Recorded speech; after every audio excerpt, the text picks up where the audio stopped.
আজমাইন।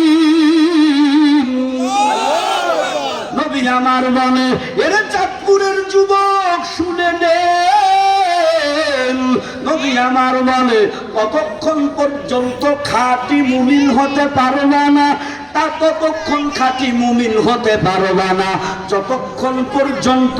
খাঁটি মুমিন হতে চাইতো কারা কারা? নারাই তাকবীর। খাঁটি মুমিন হইতে হলে ও চাঁদপুরের যুবকেরা, চাঁদপুরের বাবারা, খাঁটি মুমিন হতে হলে করণীয় কাজ আছে। কি কাজ? নবী আমার বলেন, লা ইউমিনু আহাদুকুম হাত্তা আকুনা আহাব্বা ইলাইহি মিন ওয়ালিদিহি ওয়া ওয়ালাদিহি ওয়ান নাসি আজমাইন। নবী আমার বলে ততক্ষণ পর্যন্ত খাঁটি মুমিন হতে পারবা না যতক্ষণ পর্যন্ত তোমার ছেলে মেয়ে, তোমার সন্তান সন্ততি, তোমার মা বাবা। মুহাদ্দিসিন আকরাম হাদিসের ব্যাখ্যায় বলেন, ওরে জগতের মানুষ, পৃথিবীর সব কিছুর চেয়ে যতক্ষণ পর্যন্ত নবীরে ভালো না বাসতে পারবেন ততক্ষণ পর্যন্ত কেউ খাঁটি মুমিন হতে পারবে না। ঠিক কিনা?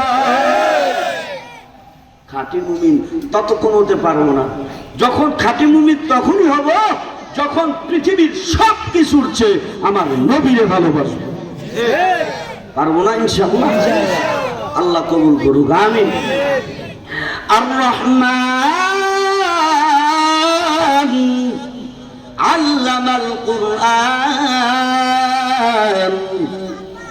রহমান হলো তিনি যিনি কোরআন শিক্ষা দিয়েছেন।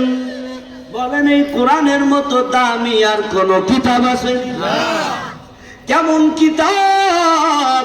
আল্লাহ পাক বলেন সূরা বাকারায়, আল্লাহ বলেন আলিফ লাম মিম,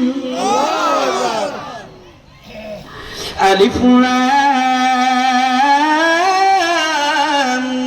মিম যালিকাল কিতাবু লা রাইবা ফীহি হুদাল লিল মুত্তাকিন।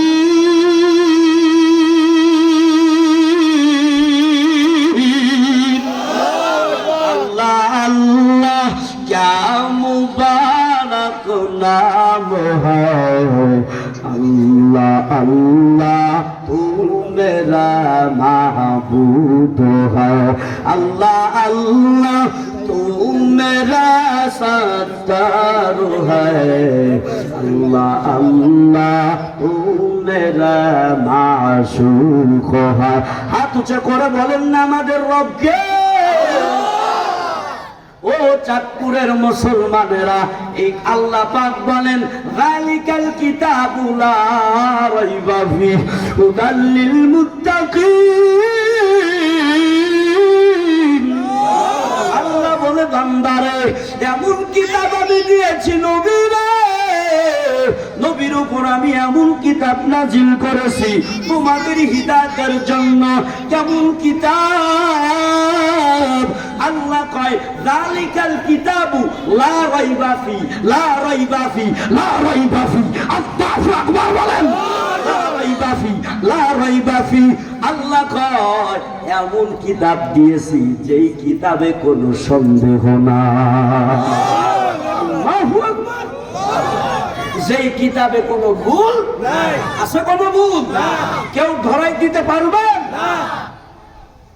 আপনারা কি আপনাদের সে কত বড় বড় বিজ্ঞানওয়ালা, কত বড় বড় ডক্টর কোরআন ভুল ধরতে গেছে, ভুল ধরতে যায় ওই যে ভারতের জমিনে শিব শঙ্কর মহারাজ 70 কোটি দেবতার মালিক ছিল, গুরু ছিল। 70 কোটি দেবতা ওই শিব শঙ্কর মহারাজের পায়ে সিজদা লাগাইতো।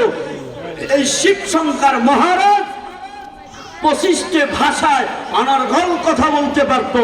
7টা ভাষায় তার সার্টিফিকেট ছিলেন, তার ভিতর আরবি ভাষা ছিলেন। তো তিনি হিন্দুদের গুরু, তিনি কোরআন শরীফ রিসার্চ করা শুরু করলো, দেখি কোরআনে কোনো ভুল পাওয়া যায়নি। ভুল পাইলেই মুসলমানদের ব্রেন বিগড়ায়া দেব, দেখি কোনো ভুল পাওয়া যায়নি। আল্লাহর কসম করে বলি, এই শিবশঙ্কর মহারাজ হিন্দুদের কিতাব রিসার্চ করলো, ভুল পেয়েছে। ইহুদিদের কিতাব রিসার্চ করলো, ভুল পেয়েছে। খ্রিস্টানদের কিতাব রিসার্চ করলো, ভুল পেয়েছে। যখনই আল কুরআন যখন রিসার্চ করা শুরু করলো, শুরু থেকে শেষ পর্যন্ত পড়লো, কোনো ভুল পাইল না। আর কতদিন রিসার্চ করলো, কিতাবের ভিতর আসছে শিবশঙ্কর মহারাজ একদিন না, 1 বছর না, 2 বছর না, 3 বছর না, 4 বছর না, 5 বছর না, 6 বছর না, লাগাতার 7 বছর কোরআন শুরু থেকে শেষ পর্যন্ত রিসার্চ করলো, কোনো ভুল পাইল না, বরং নিজেই ভুলে পড়ে গেল। আরে আমি কোন জগতে আছি, আমি এখনই মুসলমান হয়ে যাব। তুই কেন হাত উঁচু করে বললাম, বাহ বাহ।